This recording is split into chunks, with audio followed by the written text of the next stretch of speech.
अस्सलाम वालेकुम, मैं हूं दिन इम्तियाज़ और आप देख रहे हैं तख्ती ऑनलाइन। मैं आपको लेकर चलता हूं अमेरिका के एक जजीरे जिसे मार्थाज विनयार्ड कहा जाता है। इस जजीरे में एक बहुत बड़ी बीमारी ने हमला कर दिया। ये जजीरा सियाहों के लिए बहुत खूबसूरत मुकाम रखता है, लेकिन इस बीमारी की वजह से अब सियाह भी इस जजीरे से भाग रहे हैं और उस बीमारी का नाम है लाइम डिजीज़। इस बीमारी में आपको एक टिक, एक खटमल आपके जिस्म पर काटता है और उससे बहुत बड़े रैशेस पड़ जाते हैं। अमूमन जब टिक्स आपको काटते हैं तो ऐसे रैशेस नहीं पड़ते। साइंसदानों ने इसे देखना शुरू कर दिया और उन्हें पता लगा कि ये खटमल किसी और वजह से इन्फेक्टेड है, जिसकी वजह से ये इतने ज़्यादा रैशेस डाल रहे हैं। और जब उन टिक्स पर रिसर्च की गई तो पता चला कि वो टिक्स चूहों से इन्फेक्ट हो रही थी। उस जजीरे पे जितने चूहे थे, उनके ब्लड को जब वो पीती थी तो वहाँ से उनके अंदर एक बैक्टीरियल इन्फेक्शन आ जाती थी। अब ये बैक्टीरियल इन्फेक्शन चूहों से रही। अगर हमने इंसानों को बचाना है तो हमें चूहों में जाकर इस बैक्टीरियल इन्फेक्शन के लिए एक रेजिस्टेंस, एक दीवार बनानी पड़ेगी। और उसके लिए बहुत बड़े साइंसदान इस पर काम कर रहे हैं, जिनका नाम मैं पहले भी आपको बता चुका हूँ। मैं आपको लेकर चलता हूँ एक इंसानी बॉडी की तरफ जहाँ पर बाहर से एक इन्फेक्शन हमलावर होती है, तो हमारा इम्यून सिस्टम फ़ौरन एंटीबॉडीज़ प्रोड्यूस करना शुरू कर देता है, यानी एक ऐसी एंटिटी बनाना शुरू कर देता है जो कि देखती है कि हमलावर कहाँ है, उसे रिकग्नाइज करती हैं, पहचानती हैं और उसके बाद उसे ख़त्म करने की कोशिश करती हैं। लेकिन मसला ये है कि जब भी हम पर बैरूनी हमला होता है तो एंटीबॉडीज़ उसका हुलिया, उसका रंग, हर चीज़, उसकी शनाख्त अपने पास रख लेती हैं, ताकि अगली मर्तबा जब यही वायरस या बैक्टीरिया मुझ पर हमला करेगा तो मुझे अंदाज़ा होगा। लेकिन ये हुलिया या ये पूरा रजिस्टर, शनाख्त रजिस्टर अगली नस्ल को नहीं दिया जा सकता। तो हम किसी भी तरीके से इन एंटीबॉडीज़ को अगली जनरेशन में ट्रांसमिट नहीं कर सकते, ना चूहे कर सकते हैं।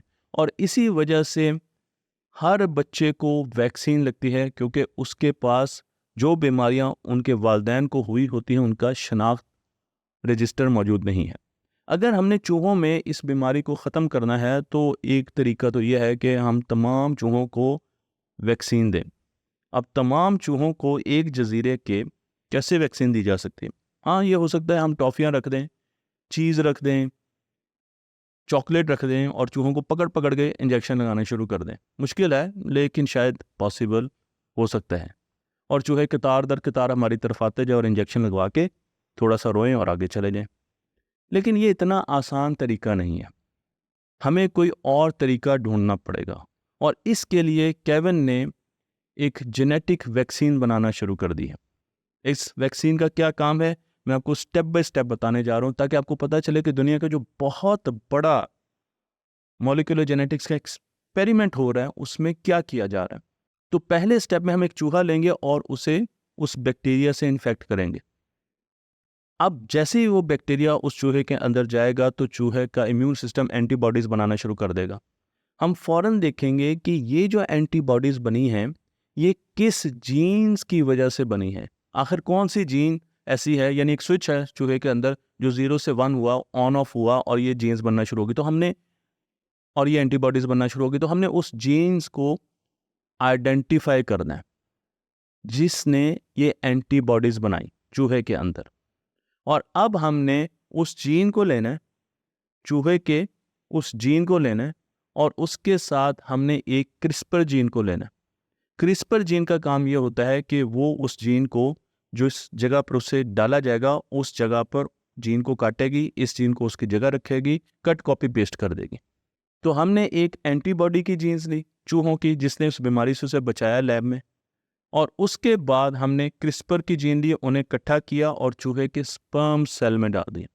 स्पर्म सेल में क्यों डाला? ताकि चूहा जब तौलीद करेगा, रिप्रोड्यूस करेगा, तो वो अगली जनरेशन में चली जाएगी, वही जीन अगली जनरेशन में चली जाएगी और उससे अगले चूहों को, जो बच्चे जो हैं, उनको ये बीमारी इन्फेक्ट नहीं करेगी, क्योंकि उनके पास अब पूरा वो शनाख्त रजिस्टर है कि इस बीमारी ने, अगर इस बैक्टीरिया ने हम पर हमला किया तो हमने इसको फ़ौरन हैंडल करना है और ये दोस्त बैक्टीरिया नहीं है। तो इस तरीके से हमने सिंथेटिक मस्नूई एंटीबॉडीज़ बनाई और चूहों के अंदर डालना शुरू कर दी। अब चूहों को उस जजीरे पर छोड़ा जाएगा, अभी छोड़ा नहीं गया, छोड़ा जाएगा। वो एक दूसरे से मिलाप करेंगे और उसके बाद रिप्रोडक्शन होगी, और चूहों की रिप्रोडक्शन बड़ी तेज़ी से होती है। तो चूहों में वो इम्यून सिस्टम आना शुरू हो जाएगा और बड़ी तेज़ी से उस जजीरे में ऐसे चूहे पैदा होना शुरू हो जाएंगे जिन्हें अब वो बैक्टीरिया इन्फेक्ट नहीं कर सकता, और बड़ा आसान काम हो गया। लेकिन ये इतना आसान काम नहीं है। तारीख हमें ये बताती है कि इस किस्म के एक्सपेरिमेंट बहुत बड़े मसाइल भी पैदा कर सकते हैं। जी हाँ, मैं आपको एक ऐसे ही एक्सपेरिमेंट की तरफ लेकर चलता हूँ जो कि ऑस्ट्रेलिया में किया गया। और ऑस्ट्रेलिया में ऑस्ट्रेलियन केन टोड एक्सपेरिमेंट, अगर आप गूगल पर भी सर्च करें तो आपको ये एक्सपेरिमेंट नज़र आएगा। बहुत बड़ा एक्सपेरिमेंट था जो कि किया गया और वो बुरे तरीके से बैकफायर कर गया। तो हुआ क्या, हुआ ये कि ऑस्ट्रेलिया में शुगर इंडस्ट्री ने गन्नों को एक ख़ास बीमारी से बचाने के लिए, जिसे हम कीड़ा लगना कहते हैं, गन्नों को केन बीटल्स ख़राब कर रहे थे। तो उसे खाने के लिए उन्होंने एक मेंढक हवाई में, अमेरिका में ये मेंढक होता है केन टोड, और वहाँ से उसे फ़ौरन इंपोर्ट कर लिया गया 1935 में ऑस्ट्रेलिया में। और सोचा गया कि ये आएगा और ये गन्ने में ये जो बीटल है खा रहा है, इसे खाना शुरू कर देगा और ख़त्म हो जाएगा। लेकिन बहुत बड़ी भूल ये हुई कि हम ये समझने में बिल्कुल गाफिल हो गए कि ये फ्रॉग, ये मेंढक जहरीला है, और इसे खाने वाले जो प्रीडेटर्स हैं जो कि वहाँ पर मौजूद होते थे, जो कि चूहे थे और मुख्तलिफ़ किस्म के बर्ड्स, वो ऑस्ट्रेलिया में नहीं है। तो जो इस मेंढक को चीज़ें खाती थीं ताकि इसकी आबादी एक हद तक रखी जाए, वो ऑस्ट्रेलिया में मौजूद नहीं थी।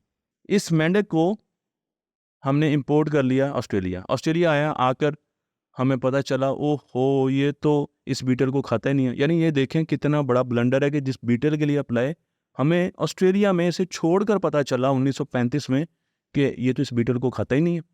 अब उसने गन्नों की जो पैदावार है उसको तो नहीं बढ़ाया, लेकिन उसने अपनी पैदावार को बढ़ाना शुरू कर दिया, और वो इतनी तेज़ी से बढ़ा, अब जो भी जानवर उसे खाता था वो मरना शुरू हो गया।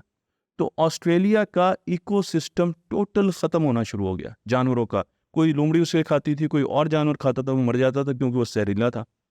तो उसकी जो पॉपुलेशन जो कि हवाई में कंट्रोल में थी, वो यहाँ पे कंट्रोल में नहीं, अब ये फैलना शुरू हो गया।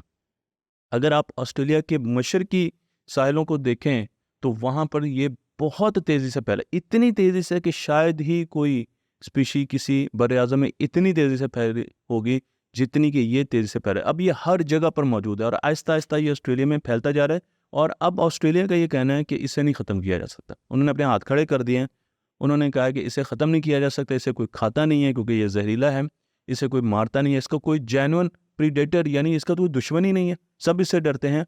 और अब ये खुला है तो आप देख सकते हैं कि कितने बड़े साइज़ के भी हो सकते हैं, और ये एक बहुत बड़ा एक्सपेरिमेंट था जो कि फेल हुआ। मैं आपको एक और एक्सपेरिमेंट की तरफ लेकर चलता हूँ। 1980 में एक एपिडेमिक जो है वो फैल गई, और उसका नाम है आइजिनोफीलिया। इसमें क्या होता है जी, इसमें लोगों को फटीग होती है, थकन होती है, बुखार होता है, खांसी होती है, सांस लेने में दुश्वारी होती है, सारे इस तरीके के मसले, बैक में पेन होती है, नकाहत होती है। ये सारा का सारा एकदम मरीजों में नज़र आना शुरू हो गया। डॉक्टर परेशान हो गए कि आखिर हुआ क्या है, किस वजह से ये फैल रही है।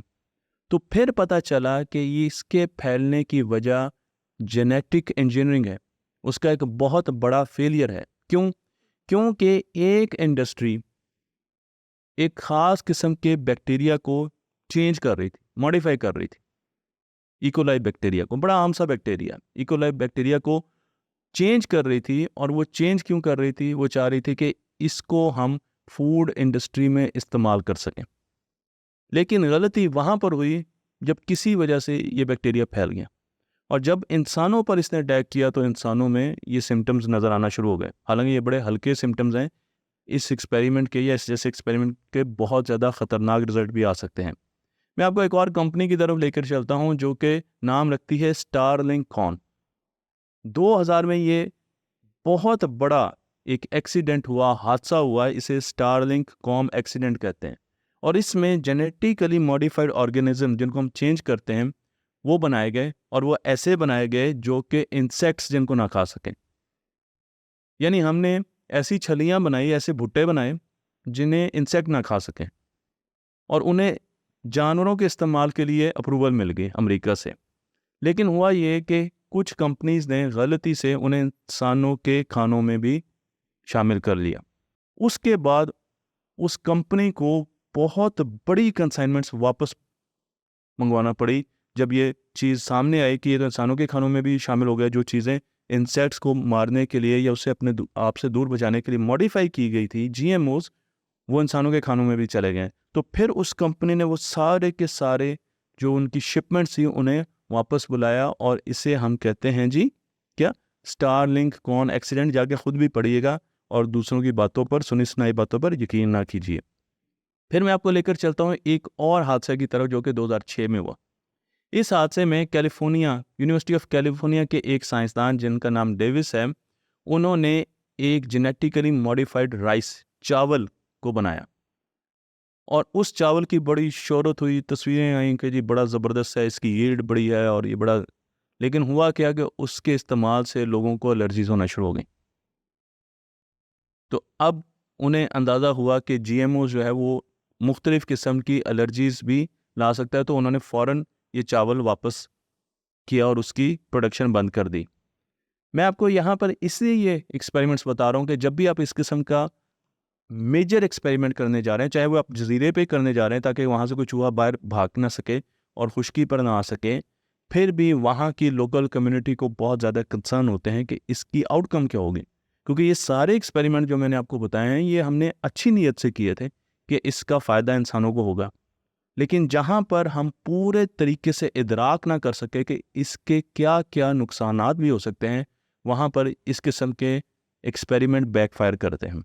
और बैकफायर करने में अभी ये बहुत छोटे लेवल पर बैकफायर किए हैं, क्योंकि हम जेनेटिक इंजीनियरिंग इतनी पावरफुल टूल है हमारे पास, जिसका अगर कोई एक्सपेरिमेंट आज की दुनिया में फेल होता है तो वो बहुत ज़्यादा तेज़ी से फैल सकता है। तो लोगों को बहुत ज़्यादा परेशानी है, इसलिए ये ज़रूरी होता है कि पहले उस कम्युनिटी को जाकर पूरी तफसील बताई जाए, उन्हें अपने साथ लिया जाए कि हम ये एक्सपेरिमेंट करने जा रहे हैं, इसके ये आउटकम्स होंगे, आपको ये फ़ायदा होगा, नुकसानात भी ये हो सकते हैं। क्योंकि हर टेक्नोलॉजी का, हर इन्वेंशन का फ़ायदा भी होता है और नुकसान भी होता है। तो हमें दोनों पहलुओं पर देखना चाहिए और फिर हम ये फैसला कर सकते हैं कि क्या इस टेक्नोलॉजी को हमने अपने फ़ायदे के लिए इस्तेमाल करना है या नहीं करना। कोई भी चीज़ फ़ायदे और नुकसान के बगैर नहीं होती है। मुझे उम्मीद है कि ये वीडियो आपको पसंद आई होगी। तकनी ऑनलाइन को लाइक कीजिए, हमारे यूट्यूब चैनल को भी विज़िट कीजिए, और नई नई साइंस में जो चेंजेस आ रही हैं, जो ख़बरें आ रही हैं, उनको भी जानते रहिए।